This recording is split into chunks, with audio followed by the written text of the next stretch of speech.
विरार येथील सुमारे 10,000 रहिवासी असलेल्या म्हाडा कॉलनीमध्ये अनेक समस्या निर्माण झाल्या असून या समस्यांना घेऊन नागरिकांनी महापालिका मुख्यालयाला बुधवारी धडक देत विविध प्रलंबित समस्यांकडे प्रशासनाचे लक्ष वेधलं।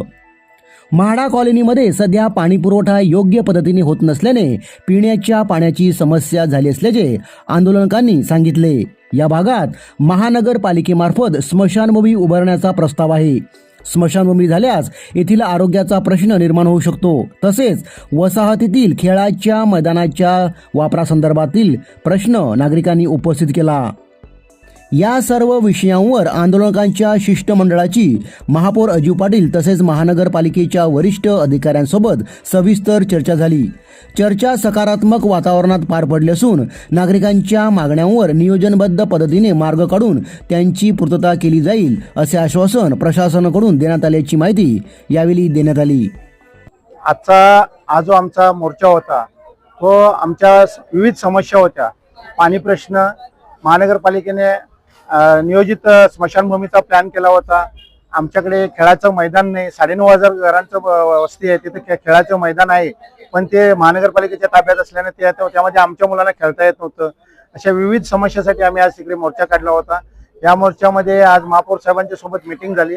महापौर साहेब आज सकारात्मक प्रतिसाद दिला आम्हाला त्या गोष्टीबद्दल, कारण आमच्या मोर्चाचं रूप इतकं मोठं होतं की खूप मोठ्या प्रमाणात आमची लोकसंख्या जमा झाली होती। ज्या आम्ही अपेक्षित केलं होतं त्याच्याही पेक्षा जास्त लोक आली आणि आजचा मोर्चा आमचा यशस्वी झालेला आहे। महापौर साहेबांनी आम्हाला पाण्याच्या संदर्भात सांगितलं की झोनिंग पद्धत बंद करून तुम्हाला आम्ही डेली पाणी देतो, फक्त जे पाण्याचे आतमधलं डिस्ट्रीब्युशन आहे ते महानगरपालिकेच्या ताब्यात येत नसल्यामुळे ते तुम्ही तुमच्या सोसायटी मार्फत करून घ्या, पण पाणी आजपासून महानगरपालिकेकडून जितकं आम्हाला हवं आहे त्या पद्धतीने ते सोडण्यात येणार आहे। आणि दुसरी गोष्ट स्मशानभूमीची होती। स्मशानभूमीबद्दल साहेब बोलले की स्मशानभूमी ही डीपी प्लॅन मध्ये आहे, जर अजून तो डीपी प्लॅन मंजूर नाही झालेला त्याच्यावर अजून ऑब्जेक्शन नो ऑब्जेक्शन प्रोसेस होणार आहे। त्यामध्ये जर तुम्ही ऑब्जेक्शन प्रोसेसमध्ये जर तुम्ही ऍप्लिकेशन केलात तर तो डीपी प्लॅन मधून आम्ही चेंज करू शकतो।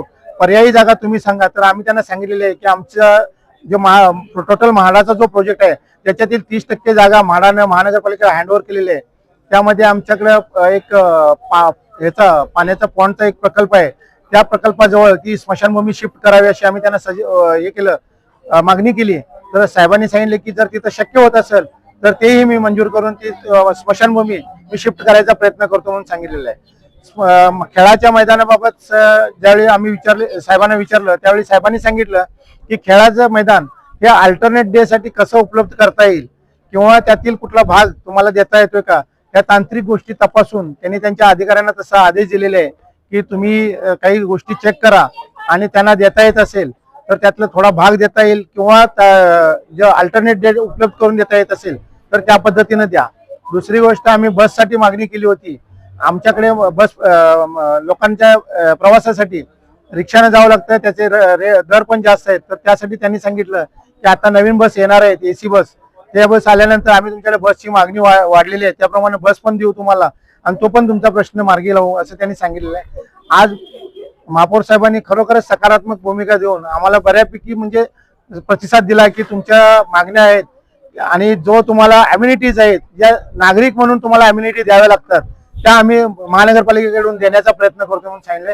त्याबद्दल आम्ही समस्त म्हाडा रहिवाशातर्फे सर्व महानगरपालिका अधिकारी आणि महापौर साहेबांचे पण आम्ही आभार मानतो।